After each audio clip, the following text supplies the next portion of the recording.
Welcome to the Slop Temple. We pray this video helps. You begin by confirming eligibility and assembling documentation so you can complete fields without interruption. Once you have ID, proof of income, and residency ready, create your online account and verify your email. This saves time later. Make sure to scan or photograph clear copies at 300 dpi and label files logically. Then start the application form, enter household details first, and save progress frequently. This prevents data loss and keeps your place if you need to pause. Now you move into the form's heart, household and income details. You should type names, birth dates, and SSNs exactly as on ID because mismatches delay processing. Next, list all income sources and upload corresponding documents. If a file is large, compress to under 5 MB. As you proceed, use notes fields to explain irregular income or recent job changes.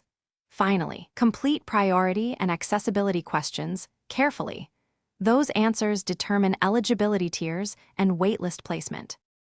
Finish by thoroughly reviewing every page. Preview the full application and correct any typos or missing attachments, because corrections after submission add weeks. Then submit and immediately save or print the confirmation and note your application ID and date. If you get a rejection or request for more info, read the notice carefully, supply corrected documents within the stated deadline, and follow the appeal steps if provided. A key troubleshooting tip: mismatched names or missing signatures are the most common fixable causes of delay. Thanks for watching. Consider subscribing if we helped you.